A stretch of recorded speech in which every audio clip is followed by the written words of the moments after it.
வணக்கம், நான் உங்க அப்ஜித். நேற்றைய தினம் முதலமைச்சர் மு க ஸ்டாலின் அவர்கள் கலந்து கொண்டு பேசிய அந்த சிந்துவெளி நிகழ்ச்சியை காண வந்த மாணவிகளிடம் நீங்க துப்பட்டாவெல்லாம் போட்டு உள்ள போகக்கூடாதுங்க, துப்பட்டாவை கழட்டி கொடுத்துட்டு போங்க அப்படின்னு சொல்லி அங்க பாதுகாப்புல இருந்த காவலர்கள் அவங்களுடைய துப்பட்டாவை வாங்கிட்டு பெண்களை உள்ள அனுமதிச்சிருக்காங்க. இது சமூக வலைதளங்களில் மிகப்பெரிய பேசுபொருளாகி கடுமையான விமர்சனங்களை முதலமைச்சர் மீதும் அங்க இருந்த காவலர்கள் மீதும் இந்த நெட்டிசன்கள்லாம் முன் வச்சுக்கிட்டு இருக்காங்க. இதான் அவங்களுடைய பெண்ணியமா, இதான் நீங்க பெண்ணியம் காக்கிற லட்சணமா, பெண்களை எதுக்கு ஷால் கூட போட அனுமதிக்க மாட்டீங்க அப்படின்ட்டு கடுமையான விமர்சனங்களை முன் வச்சுக்கிட்டு இருக்காங்க. இந்த விமர்சனம் முன்வைக்கக்கூடியவங்க ஒரு விஷயத்தை கவனிக்க மறந்துட்டாங்க. அங்க பேசினது யாரு? முதலமைச்சர் மு க ஸ்டாலின். அவர் யாரு?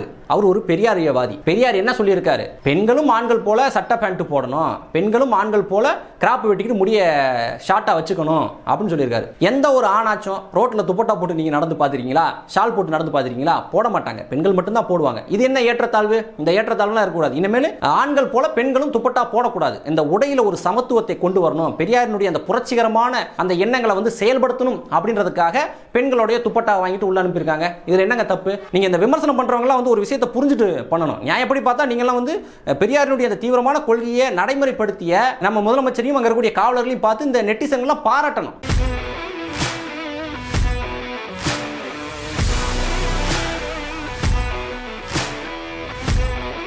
மாணவிகளுடைய அந்த துப்பட்டாவை வாங்கி வைத்தது குறித்து காவல்துறை தரப்புல என்ன விளக்கம் சொல்லப்படுதுன்னா, முதலமைச்சர் கலந்து கொண்ட அந்த நிகழ்ச்சியில கூடுதல் கவனமாக காவலர்கள் செயல்பட்டதுனால அந்த துப்பட்டாவை வாங்கி வச்சுட்டாங்களாம். மாணவிகளுடைய துப்பட்டாவில் கூடுதல் கவனத்தை செலுத்துற அளவுக்கு அதுல என்ன இருக்குன்னு தெரியல. எது துப்பட்டா வடிவில் அணுகுண்ட செஞ்சு கொண்டு வந்துட்டு இருக்காங்க அப்படின்னு எது இன்டெலிஜென்ட் தகவல் எது உங்களுக்கு கிடைச்சா அப்படின்றது தெரியல. அது ஏன் குறிப்பா கருப்பு கலர் துப்பட்டா, ஏன் கருப்பு கலர் துப்பட்டாவில் மட்டும் தான் அணுகுண்டு செய்ய முடியுமா? அப்படி செஞ்சுட்டு வந்து கழுத்துல சுத்திட்டு உள்ள போய் எதுவும் வெடிக்க வைக்க போறதாக தகவல் எதுவும் வந்துச்சா என்னன்றது தெரியல. இவங்க கருப்பு கலர் துப்பட்டா மட்டும் பறிமுதல் பண்ணி வைக்கல, கருப்பு கலர்ல எது பார்த்தாலும் பறிமுதல் பண்ணி வச்சிருக்காங்க. கருப்பு கலர் கோடை, கருப்பு கலர் பேக், குறிப்பா கருப்பு கலர்ல செருப்பை பார்த்தா கூட அதை கழட்டி வச்சுதான் நீங்க உள்ள போகணும் அப்படின்னு இருக்காங்க. அந்த காணொலியில பார்க்கும்போது நிறைய பெண் பிள்ளைகள் வந்து முழுக்கவே கருப்பு உடை அணிஞ்சு வந்திருந்தாங்க. அவங்க எல்லாம் உள்ள விட்டாங்களா இல்ல வெளியவே உட்கார வச்சிருந்தாங்களா அப்படின்றது அங்க இருந்தவங்களுக்கு தான் வெளிச்சம். நல்ல வேலை நம்ம கி வீரமணி அந்த பக்கம் போயிருந்தாருன்னா அவரையும் சட்டை கழட்டி மூலையில உட்கார வச்சிருந்தாலும் உட்கார வச்சிருப்பாங்க நம்ம திராவிட மாடல் காவல்துறையினர். இப்படி மாணவிகளுடைய அந்த துப்பட்டாவில் காட்டின அந்த கூடுதல் கவனத்தை இந்த அண்ணா யூனிவர்சிட்டி மாணவியினுடைய பாலியல் வழக்கில் காட்டியிருந்தீங்கன்னா என்னைக்கோ இந்த குற்றவாளிகள் கைது செய்யப்பட்டிருப்பாங்க. ஆனால் இந்த திராவிட மாடல் அரசு எங்கே கவனம் செலுத்தணுமோ அங்கே விட்டுட்டு மாணவியினுடைய துப்பட்டா, பாட்டியோடைய செருப்பு இதில் தான் கவனம் செலுத்திக்கிட்டு இருக்காங்க. ஒரு சர்வாதிகாரி, நிரந்தர முதலமைச்சர், இரும்பு கரங்குண்டு ஆட்சி இங்கே நடத்திக்கிட்டு இருக்கவர் எதுக்கு பயப்படணும்னு ஒரு விவசாய நம்ம எதிர்கட்சியை பார்த்து பயந்தா ஒரு நியாயம் இருக்கு. பாட்டியை பார்த்து பயப்பட, பாட்டி காலில் கூடிய செருப்பை பார்த்து பயப்பட, இங்கிட்டு திரும்பினா பேத்தியை பார்த்து பயப்பட, பேத்தி காலத்தில் கூடிய துப்பட்டாவை பார்த்து பயப்பட ஒரு நியாய தர்மம் வேணாமா? இன்று கருப்பு கலர்ல எதை பார்த்தாலும் பயப்படக்கூடிய இதே கூட்டம் தான் எதிர்கட்சியாக இருக்கும்போது கருப்பு கொடி காட்டுவது என்ன, கருப்பு பலூன் பறக்க விடுவது என்ன, கொரோனா டயத்துல கூட நம்ம முதலமைச்சர் கருப்பு கலர் சட்டையை போட்டுக்கிட்டு வீட்டுக்கு வாசல்ல போர்டு பிடிச்சு நின்று போராட்டங்கள்லாம் பண்ணதை நம்ம செய்திகளில் பார்த்துருப்போம். ஆனா இவங்களே ஆட்சி அதிகாரத்துக்கு வந்தோடனே கருப்பு கலர்ல எதை பார்த்தாலும் பயந்து செத்துக்கிட்டு இருக்காங்க. இதுல இருந்தே இந்த திமுகவினுடைய ஆட்சியின் லட்சணம் எந்த விதத்தில் இருக்கு அப்படின்றத நம்ம தெரிஞ்சுக்கலாம். மக்கள் இந்த திமுக அரசின் மீது கடும் கோபத்தில் இருக்காங்க அப்படின்றது இந்த திமுக அரசியல்வாதிகளுக்கே தெரிஞ்சிருக்கு. அதனாலதான் இப்ப மாணவியினுடைய துப்பட்டாவை பறிக்கக்கூடிய வேலையில இறங்கியிருக்காங்க. எந்த விதத்திலும் மக்கள் எதிர்ப்பை காட்டிவிடக்கூடாது, கருப்பு கொடி காட்டிடக்கூடாது அப்படின்றதுல ரொம்ப கவனமா இருக்காங்க. இப்ப இந்த சிந்துவெளி நிகழ்ச்சி மாதிரியாக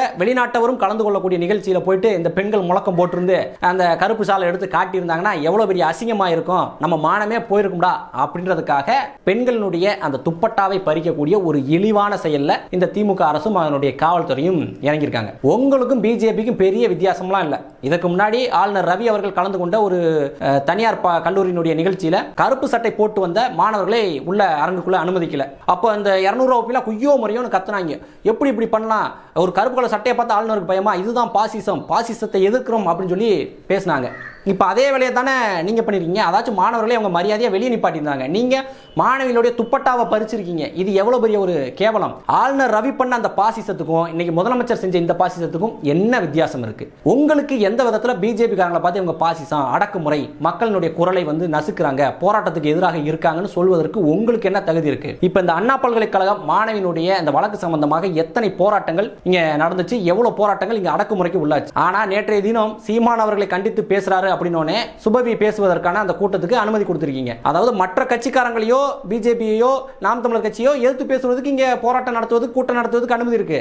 ஆனா அந்த மாணவிக்கு ஆதரவாக குரல் கொடுக்க வேண்டும், இந்த ஆளும் வர்க்கத்தை எதிர்த்து கேள்வி கேட்கணும்னா அவங்களுக்கு அனுமதி கிடையாது. அவங்க அப்படி மீறி போராட்டினா அவங்களை கைது பண்ணுவாங்க. அப்போ சட்ட ஒழுங்கு பிரச்சனை வரும். ஏன் நேற்று வந்து சட்ட ஒழுங்கு பிரச்சனை வராது. இதனால தான் சின்ன பசங்க முத கொண்டு உங்களை சமூக வலைதளங்களில் கலாச்சிக்கிட்டு இருக்காங்க. இப்போ இந்த தாவேகா தோழர்லாம் பார்த்தீங்கன்னு வச்சுங்களேன், அந்த ஆளுநர் ரவினுடைய அந்த கருப்பு சட்ட பிரச்சனையை எடுத்துக்கிட்டு இந்த துப்பட்டா பிரச்சனையை சைடு பை சைடு போட்டு ஆளுநர் ரவி பண்ணது பாசிசம்னா நீங்க பண்றது என்ன பாயாசமா அப்படின்னு சொல்லி விஜயினுடைய கவுண்டரவே திருப்பி போறாங்க. இப்போ கருப்பு கலர்ல எதை பார்த்தாலும் இந்த பயப்படுறீங்களே, உங்க கட்சி கொடியில கூட கருப்பு கலர் இருக்கே, நாளில இருந்து என்ன பண்ண போறீங்க? அந்த கருப்பு கலர் கத்திரிச்சுட்டு சிவப்பு கொடியை மட்டும் ஆட்ட போறீங்களா, இல்ல அந்த கருப்பு கலர் வெள்ளை பெயிண்ட் அடிச்சு இனிமேல் வெள்ளை சிவப்பு தாண்டா நம்ம கட்சி கொடி அப்படின்னு சொல்லி அறிவிக்க போறீங்களா அப்படின்ற கேள்வியிலும் கேட்கறாங்க. இது கூட ஒரு பையன் கேட்டிருந்தா, நாளைக்கு தலைசீவ கண்ணாடியை பார்க்கும்போது மண்டையில கருப்பா முடி தெரியுமே, அப்ப என்ன பண்ணுவீங்க?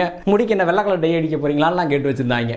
இதுக்கு மேல இன்னொருத்த ஒரு கவுண்டர் போட்டிருந்தா, சரி இப்படி எதிர்ப்பை காட்டக்கூடாதுன்னு ஷால்கள்லாம் வந்து நீங்க பறிச்சிட்டீங்க, சரி மாணவிகள் உள்ள வந்து எதிர்ப்பை காட்டும் விதமாக அவங்க தலைமுடி நீளமாக வச்சுருப்பாங்களா, டக்குன்னு தலைமுடியை விரிச்சு போட்டு சாமி ஆடுற மாதிரி முடியை ஆட்டி உங்களுக்கு எதிர்ப்பு தெரிவித்து முழக்கங்களை போட்டிருந்தா என்ன பண்ணியிருப்பீங்க? மாணவிகளோட முடியை பூரா கத்திரிச்சிருப்பீங்களா அப்படின்ற மாதிரி கேள்வியெல்லாம் கேட்குறாங்க. நம்ம பசங்க எவ்வளோ சேட்டை பிடிச்ச பசங்கன்னு பாருங்க. இன்னும் 2-3 நாள் வெயிட் பண்ணால் இது சம்பந்தமான மீம்கள்லாம் சமூக வலைதளங்கள் முழுக்க குவிஞ்சிரும். எப்படி நம்ம பாட்டிக்கு மீம்ஸ்லாம் கலெக்ட் பண்ணி ஒரு வீடியோ போட்டோமோ அதே போல் இந்த துப்பட்டா விஷயத்துக்கு மீம்ஸ்லாம் கலெக்ட் பண்ணி ஒரு வீடியோ போடலாம். அந்த அளவுக்கு இன்னும் கொஞ்சம் நாளில் மீம் போட ஆரம்பிச்சிருவாங்க. இந்த மாதிரி சிறியவர் முதல் பெரியவர் வரைக்கும் கடுப்பாகி கழிவு ஊற்றுற அளவில் தான் இந்த திமுகவினுடைய ஆட்சி என்பது இருக்கு. இந்த லட்சணத்துல தான் நாங்க வெல்வோம் 200 படைப்போம் வரலாறு அப்படின்னு சொல்லி பஞ்ச் டைலாக்லாம் பேசிட்டு இருக்காங்க. போற போக்க பார்த்தா 20 தொகுதியை இவங்க கைப்பற்றுவதே பெரிய வேலையாக இருக்கும் போல இருக்கு. இருந்தாலும் 200 கைப்பற்றுவோம் அப்படின்னு சொல்லி ஒரு நரேட்டிவை செட் பண்ணக்கூடிய வேலைகளை செஞ்சுட்டு இருக்காங்க. ஆனா மக்களுடைய எதிர்ப்பு மிகப்பெரிய அளவில் இருக்கு அப்படின்றத உணர்ந்து அடக்குமுறைகளை ஏவி மக்களுடைய குரலை எப்படியாவது நசுக்கி விடலாம் அப்படின்ற ஒரு குருட்டு தைரியத்தில் இவங்க வேலை பார்த்துட்டு இருக்காங்க. ஆனா இது எல்லாத்துக்குமே 2026 மக்கள் சரியான பாடத்தை புகட்டுவார்கள் அப்படின்னு சொல்லி நம்ம எல்லோருமே நம்புவோம். இந்த வீடியோ சம்பந்தமான உங்களுடைய கருத்துக்களை கமெண்ட்ல தெரிவிங்க. என்னால் முடிஞ்ச பதில்களை நான் சொல்றேன். வீழ்வது நாமாயினும் ஆள்வது தமிழாகட்டும். நன்றி.